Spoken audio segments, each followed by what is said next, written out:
आज हम ये देखेंगे कि जो रिकर्सिव एल्गोरिदम्स हैं ये किस तरह से काम करते हैं। तो लास्ट टाइम हमने जो नॉन रिकर्सिव एल्गोरिदम्स है उनके बारे में डिस्कस किया था। उनकी हमने एग्जांपल्स देखी थी, फिर हमने उसका एनालिसिस परफॉर्म किया था। आज हम रिकर्सिव एल्गोरिदम्स को स्टडी करेंगे। सबसे पहले ये देखेंगे कि रिकर्सिव एल्गोरिदम किस तरह से काम करते हैं, देन हम इसका एनालिसिस परफॉर्म करेंगे। तो लास्ट टाइम वाली एग्जांपल ही हम लेते हैं कि अगर हमने फैक्टोरियल कैलकुलेट करना हो तो फैक्टोरियल हम रिकर्सिव एल्गोरिदम के थ्रू किस तरह कैलकुलेट कर सकते हैं।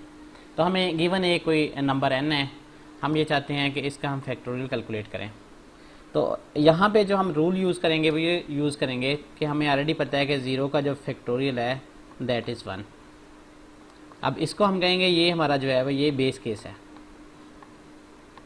इसके साथ साथ हम जो रिकर्सिव रिलेशनशिप है उसको यूज़ करेंगे। तो जो हमारी रिकर्सिव रिलेशनशिप बनेगी वो कुछ इस तरह से बनेगी कि हम कहेंगे कि अगर हमने किसी नंबर का फॉर एग्जांपल n है, इसका फैक्टोरियल कैलकुलेट करना है तो ये हमारे पास होता है कि n को आप मल्टीप्लाई करो n-1 का जो फैक्टोरियल है इसके साथ आप इसको मल्टीप्लाई करते हैं, फिर आप n-1 को एक्सपेंड करेंगे तो लास्ट पे हमें जो एलिमेंट मिलेगा वो हमें मिलेगा कि ज़ीरो का जो फैक्टोरियल है ये हमें ऑलरेडी नॉन होता है 1 है। तो वहाँ तक हमने इसको एक्सपेंड करते जाना होता है। तो ये हमारे पास रिकर्सिव एल्गोरिदम्स हैं जिसके अंदर हम इस फंक्शन को रिकर्सिवली यूज़ करते हैं। एग्जाम्पल हमने ली, हमने कहा कि अगर हमारे पास n का फैक्टोरियल है तो हमने 1 से लेके n तक नंबर्स को मल्टीप्लाई करना है। इसको इन जनरल हम ये कह सकते हैं कि जब हमने ये नंबर्स मल्टीप्लाई करने हैं तो n-1 को हमने मल्टीप्लाई करना है विद n-1 के फैक्टोरियल को मल्टीप्लाई करना है विद nth नंबर। और ये तब तक हमने करते जाना है जब तक हमारे पास n जो है ये greater than or equal to 1 रहता है। लेकिन बेस केस हमें पता है, बेस केस क्या है कि ज़ीरो का फैक्टोरियल जो है दैट इज़ 1। अब हम जो कंप्यूटेशन करेंगे इसके अंदर हम रिकर्सिव फंक्शन को कॉल करते जाएंगे बार बार। मेन जो फंक्शन है इसकी जो कॉल होगी ये रिकर्सिव होगी कि बार बार ये कॉल होता जाएगा, तब तक होता जाएगा जब तक हमारे पास बेस कंडीशन जो है ज़ीरो का फैक्टोरियल इक्वल टू 1 नहीं हो जाती। जब ये 1 हो जाएगी फिर जितने भी नंबर्स होंगे n तक सारे नंबर्स जो हैं वो मल्टीप्लाई होंगे और हमारे पास जो है वो रिज़ल्ट जो है वो रिटर्न हो जाएगा। तो हम इसका देखते हैं कि अगर हमारे पास ये प्रॉब्लम है तो इसका अगर हमने एनालिसिस परफॉर्म करना हो, मीन हमने एल्गोरिथम ऐसे लिखा है कि हमने एक फंक्शन लिख दिया है, इस फंक्शन ने वैल्यू रिटर्न तब करनी है जब इसने एंड तक ज़ीरो पे पहुंच जाना है। तो ज़ीरो का जो फैक्टोरियल है वो ऑलरेडी नोन है 1 है। तो सारे जितने भी नंबर हैं n से लेके अप टू हमारे पास 1 नंबर्स तक इन सब ने मल्टीप्लाई होना है और फिर हमें रिज़ल्ट मिल जाना है। तो इस केस के अंदर हम ये कहते हैं कि यहाँ पे हमारा क्योंकि जो फंक्शन है ये रिकर्सिव है तो हम जिस तरह रिकर्सिव फंक्शन को राइट करते हैं, रिकर्सिव फंक्शन हमारे पास होता है कि f of n equal to f of n-1 multiply by n। और यहाँ पे हमें एक केस पता है कि जो हमारे पास f ऑफ 0 है उसका आंसर हमें पता है कि दैट इज़ 1। सेम केस हम इस तरह से राइट कर लेते हैं कि अगर हमने इसी ही फंक्शन का टाइम निकालना हो या टाइम की कंपटीशन करनी हो तो वो किस तरह से करेंगे, तो उसको भी हम जो है वो सॉल्व करते हैं। तो अगर हम ये देखें कि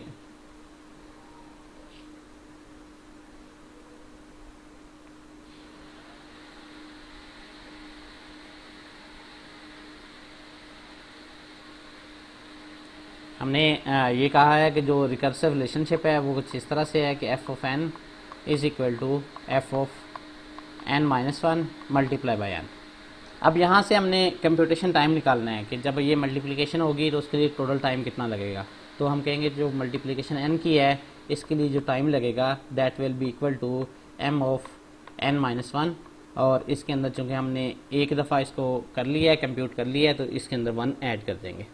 फिर हम इसकी जो वैल्यू है इसको सब्स्टिट्यूट करेंगे कि हमारे पास जो m ऑफ n-1 है ये किसके इक्वल होगा। तो ये हमारे इक्वल होगा m ऑफ n-2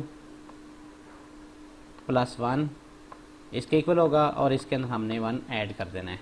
तो ये हमारा बन जाएगा m ऑफ n-2 प्लस 2। इसी तरह अगर मैं कहूँ कि इसको मैंने रिप्लेस करना है विद n-3 तो इसको मैं कह सकता हूँ n-3 प्लस 1 और इस होल के अंदर मेरा चूँकि प्लस 2 हो रहा है तो हमने इसके अंदर इसकी वैल्यू को सब्स्टिट्यूट कर दिया है। तो ये मेरे पास बन जाएगा m ऑफ n-3 प्लस 3 मेरे पास आ जाएगा। अब अगर मैंने ये करना हो फॉर एग्जांपल i के लिए कैलकुलेट करना हो तो मेरे पास m ऑफ n माइनस आई और क्या बन जाएगा प्लस मेरे पास i बन जाएगा।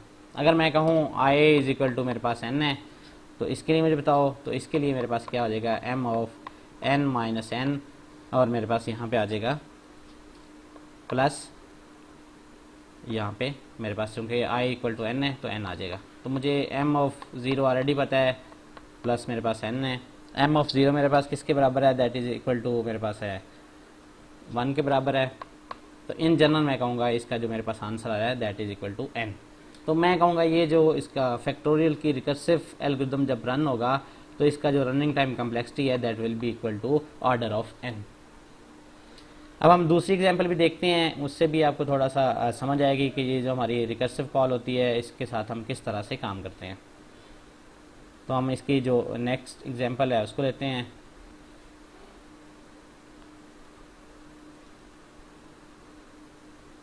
तो नेक्स्ट एग्जांपल हमारे पास है कि जिसको हम कहते हैं टावर ऑफ हुनाई प्रॉब्लम है।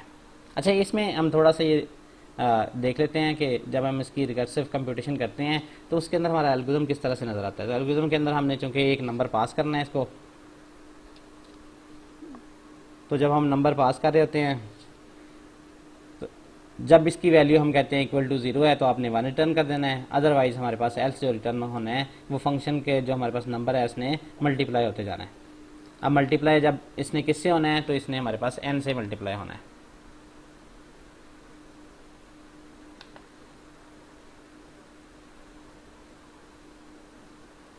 तो यहाँ पे ये चीज़ आप देख सकते हैं कि फंक्शन ने जो रिटर्न वैल्यू करनी है वो तब करनी है कि जब हमारे पास n की वैल्यू 0 के इक्वल हो जानी है। ये हमारे पास सेकंड प्रॉब्लम है that is a tower of Hanoi problem. इसके अंदर प्रॉब्लम हमारे पास ये है कि हमारे पास ये नंबर ऑफ डिस्क्स हैं, इसको हमने ये डेस्टिनेशन डिस्क है इसके ऊपर मूव करना है। इस ऑक्सिलरी डिस्क को हम यूज़ कर सकते हैं, लेकिन रूल ये है कि हमारे पास कभी भी जो बड़ी डिस्क है उसके नीचे छोटी डिस्क नहीं हो सकती। मेन हमेशा जो बड़ी डिस्क है वो ऊपर रहेगी, नीचे रहेगी, और जो छोटी डिस्क है ये ऊपर रहेगी। जैसे कि आप इस केस के अंदर देख सकते हैं कि अगर हमने इस डिस्क को मूव करना है तो इससे पहले हमें जितनी भी डिस्क हैं उसको ऑक्सिलरी डिस्क के ऊपर मूव करना पड़ेगा। लेकिन यहाँ भी रूल ये है कि बड़ी डिस्क हमेशा नीचे होगी और छोटी डिस्क ऊपर होगी।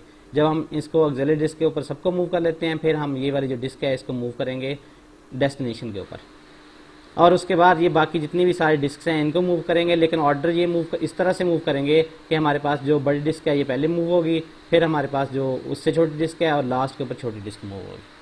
This problem is called tower of Hanoi problem. इस केस के अंदर आपने डिस्क को मूव करना है फ्रॉम सोर्स से डेस्टिनेशन पे, लेकिन उसके लिए आप जो है वो ऑक्सिलरी डिस्क के ऊपर चीज़ों को मूव कर सकते हैं।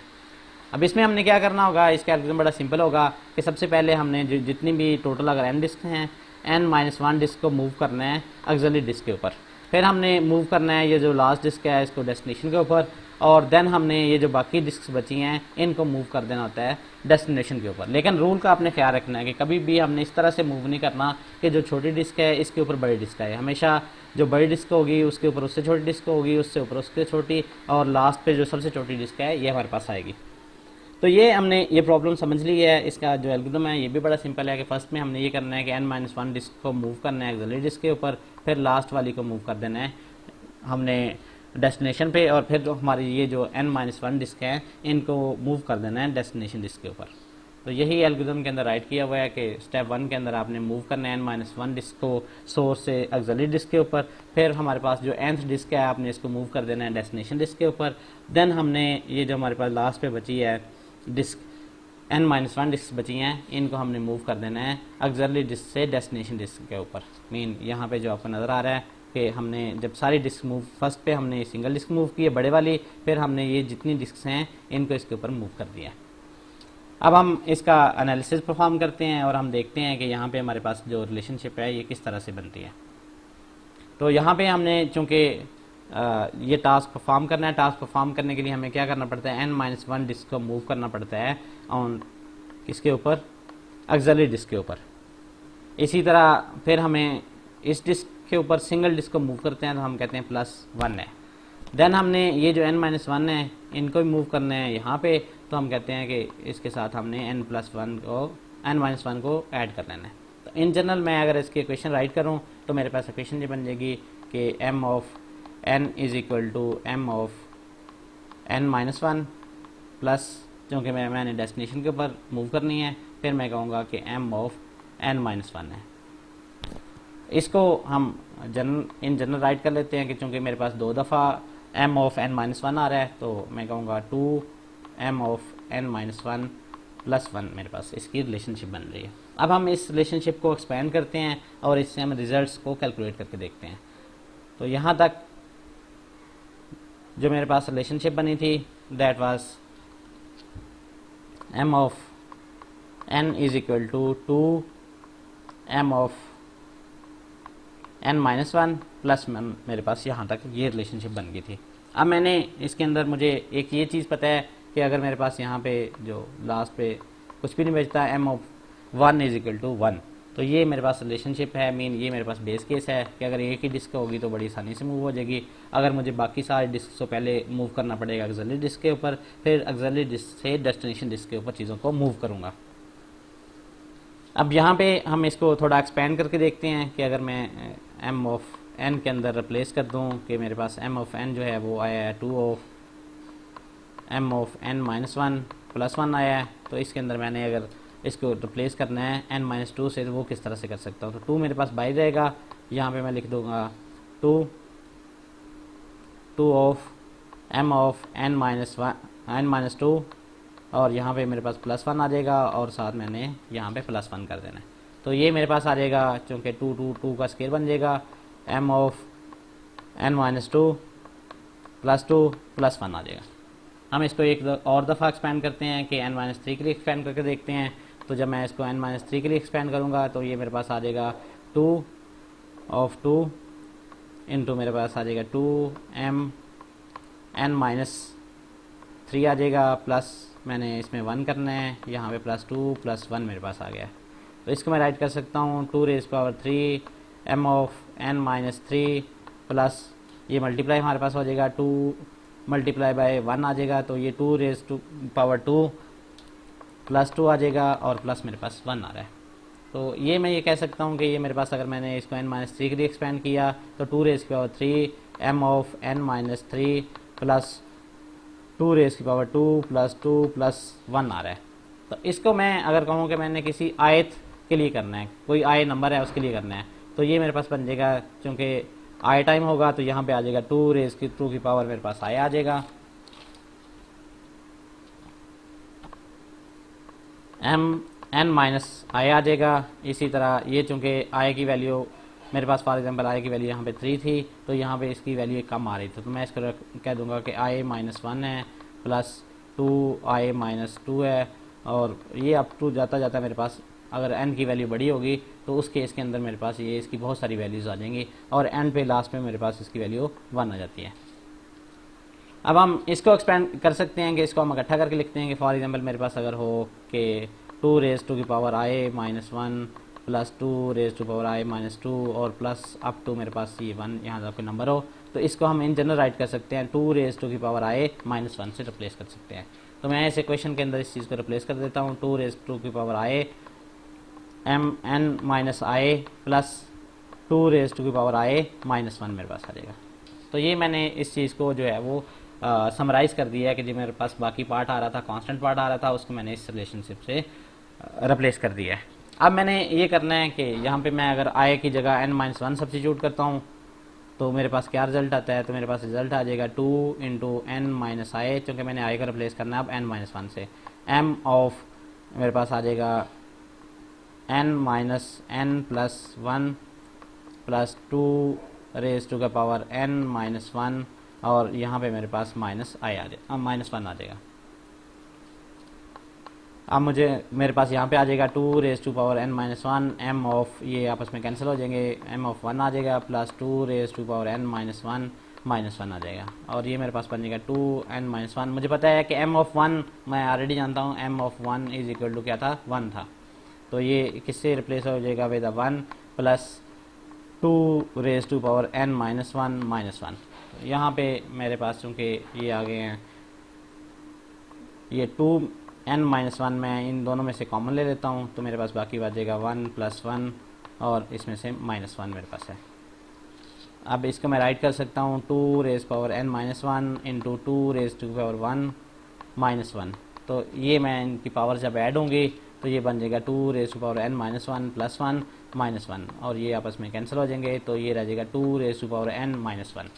तो ये जो हमारा रिकर्सिव एल्गोरिथम है, इसका जो रनिंग टाइम आया that is equal to order of, मेरे पास आ जाएगा 2n माइनस वन आ जाएगा, और इसमें से हम जो है ये माइनस वन वाली जो चीज़ है इसको ख़त्म कर सकते हैं। तो इन जनरल मेरे पास ये एल्गोरिथम रह जाएगा 2 रेज टू पावर n तक रह जाएगा। अब हम आते हैं, हमारे पास एक और एल्गोरिथम है, उसको भी देखते हैं। तो ये हमने देख लिया कि रिकर्सिव एल्गोरिथम को हमने किस तरह से इसका एनालिसिस परफॉर्म करना है। तो ये सेकंड प्रॉब्लम ही हमने देख लिया, दिस प्रॉब्लम इसका टावर ऑफ कोनाई प्रॉब्लम। इसका हमने एल्गोरिथम भी देख लिया कि हमने सबसे पहले क्या करना है, n-1 डिस्क को मूव करना है from to the source to the auxiliary, then हमने लास्ट वाली डिस्क को मूव करना है टू द डेस्टिनेशन, फिर जो हमारी n-1 डिस्क पड़ी थी ऑक्सिलरी पे उनको हमने डेस्टिनेशन के ऊपर मूव करना है। अब हम ये इसके रिकर्सिव एल्गोरिथम के अंदर लास्ट एक एल्गोरिथम डिस्कस करते हैं। तो ये हमारे पास एल्गोरिथम है जिसको हम कहते हैं डिजिट काउंट एल्गोरिथम है। अब डिजिट काउंट जो एल्गोरिथम है ये किस तरह से काम करता है, तो डिजिट काउंट के अंदर हमारा जो काम है ये बेसिकली इस तरह से हो रहा है कि हमें कोई गिवन एक n नंबर होगा, हमने इसकी बाइनरी बनानी है और हमने जितने भी इसके टोटल काउंट करना है कि अगर मैं कोई n नंबर लेता हूँ तो इसके अंदर कितने डिजिट मेरे पास हैं, 1 है 2 है 4 हैं, कितने डिजिट आते हैं। तो इसके लिए मुझे क्या करना पड़ता है, मुझे पता है कि अगर मेरे पास 1 आया है, मेरे पास डिजिट जो है वो इसकी वैल्यू जो है वो 1 है, तो इस केस के अंदर मुझे पता है इसकी जो बाइनरी बनेगी वो एक ही डिजिट के अंदर आएगी। अगर 1 से नंबर बड़ा है तो 1 से अगर नंबर बड़ा होगा तो मुझे इसको क्या करना पड़ेगा, 2 से डिवाइड करना पड़ेगा। फॉर एग्जाम्पल 3 है तो मैं इसको फर्स्ट 2 से डिवाइड करूँगा और बाकी मेरे पास रिमाइंडर जो है 1 बच जाएगा। तो मैं कहूँगा एक डिजिट मेरे पास यहाँ से आ गया क्योंकि मैंने एक दफ़ा डिवीजन की है, और प्लस मैं इसको ऐड कर दूँगा। तो ये हमारे पास है कि अगर एक ही डिजिट है, मीन 1 है, सॉरी n की वैल्यू, तो इस केस के अंदर हमने कहना है कि इसकी जो टोटल काउंट है या डिजिट है वो 1 है। अदरवाइज हमने हर दफ़ा इसको 2 से डिवाइड करना है और एंड के ऊपर हमने इसके अंदर 1 ऐड करके रिटर्न कर देना है। इस रिकर्सिव रिलेशनशिप को हम देखते हैं कि ये हमारा एल्गोरिथम जो है इसकी रिकर्सिव रिलेशनशिप किस तरह से बनती है। तो इसकी भी हम लिख लेते हैं कि ये जो रिकर्सिव रिलेशनशिप है ये बेसिकली किस तरह से बन रही है। तो मेरे पास जो भी नंबर था a ऑफ, मैं कहता हूँ n है, ये मेरे पास इक्वल टू था a of n by 2 plus 1 के इक्विवेलेंट था। अब मैं यहाँ पे कुछ चीज़ें सब्स्टिट्यूट कर देता हूँ। मैं ये कहता हूँ कि मेरे पास जो है वो n जो है वो इक्वल टू है 2 raise to the power k k. n किसके इक्वल है, n बराबर है 2 raise to the power k। तो इसके लिए मैं रिलेशनशिप राइट कर लेता हूँ कि मैं n को रिप्लेस कर देता हूँ 2 रेज पावर k, और यहाँ पे मुझे पता है कि अगर मैं रिलेशनशिप ये लेके आऊँगा तो ये मेरे पास आ जाएगा 2k माइनस 1 और प्लस 1 मेरे पास आ जाएगी। इस रूल को हम कहते हैं कि ये मैथ के अंदर है, this rule is called smoothness rule. आप इस चीज़ को वेरीफाई भी कर सकते हैं, पढ़ भी सकते हैं कि ये सब्स्टिट्यूशन हम किस तरह से करते हैं कि अगर मेरे पास जो है वो डिवीजन हो रही हो तो इसको मैं रिप्लेस कर सकता हूँ n को with 2 raise to the power k, क्योंकि मैं इसकी डिवीजन किससे कर रहा हूँ, 2 से कर रहा हूँ। तो इसकी अब हम रिकर्सिव रिलेशनशिप देखते हैं कि अगर मैंने a ऑफ 2k और यहाँ पे मैं जो है वो k माइनस 2 अगर सब्स्टिट्यूट करता हूँ तो 2k माइनस 2 और यहाँ पे इसके साथ क्या आ जाएगा, प्लस 1 आ जाएगा, और प्लस 1 ऑलरेडी पड़ा हुआ है तो ये मेरे पास आ जाएगा a 2k माइनस 2 प्लस 2 आ जाएगा। इसी तरह अगर मैं ये किसी i नंबर के लिए कहूँ तो ये आ जाएगा a 2 raise to the power i k minus मेरे पास i आ जाएगा और प्लस मेरे पास क्या आ जाएगा, i आ जाएगा। और अगर मैं ये कहूँ कि मेरे पास जो है वो i किसके बराबर है, i is equal to k है, तो इस केस के अंदर मैंने इसके अंदर a 2k माइनस k और प्लस में क्या दूँगा, मैं कहूँगा यहाँ पे मेरे पास क्या है, k आ गया। अब मुझे ये पता है कि इसके अंदर चूँकि जब हमने कहा था कि 2 रेज टू द पावर जो मेरे पास a of 2 raise to the power 0 this is equivalent to 1 है मेरे पास, तो मैं यहाँ पे ये कह दूँगा कि ये मेरे पास बन जाएगा a ऑफ क्या बन जाएगा 2 रेज टू पावर 0 और प्लस मेरे पास आ जाएगा k आ जाएगा। तो इन जनरल ये मैं कह दूँगा कि ये मेरे पास जो है वो that is equivalent to k। अब मैं ये कहता हूँ कि ये ऑर्डर ऑफ k है, तो k की वैल्यू किसके इक्वल थी, तो मेरे पास ये था, इस तरह से था, n इज इक्वल टू था 2 raise to the power k। अब मैंने इस साइड पे भी लॉग लिया, लॉग ऑफ एन आ गया, इस साइड पे भी लॉग लिया, log base 2 of 2 raise to the power k. तो इस केस के अंदर हमारे पास जो के है ये फर्स्ट पे आ जाएगा, तो ये बन जाएगा के लॉग बेस 2 ऑफ 2 और ये मेरे पास आ जाएगा के। तो के को मैं अब किससे रिप्लेस कर सकता हूँ, के को मैं रिप्लेस कर सकता हूँ लॉग ऑफ एन से। तो ये मेरे पास बन जाएगा order of log of n मेरे पास आ जाएगा। तो ये हमारे पास है कि रिकर्सिव एल्गोरिथम को हम एनालिसिस किस तरह से परफॉर्म करते हैं। आई होप आपको ये कंसेप्ट क्लियर हो गया होगा। अब आपके पास अगर एल्गोरिथम रिकर्सिव हो या नॉन रिकर्सिव हो, दोनों के आप जो है एनालिसिस परफॉर्म कर सकते हैं। इसके अंदर जो मैथमेटिकल प्रॉपर्टीज़ हैं, चीज़ें हैं, आप इनको रिवाइज कर लें। जो डिस्क्रीट मैथ का कोर्स था या डिस्क्रीट स्ट्रक्चर का कोर्स था, उसके अंदर ये सारी रिलेशनशिप चीज़ें हैं, एनालिसिस करना, ये सारी चीज़ें हम सीखते हैं।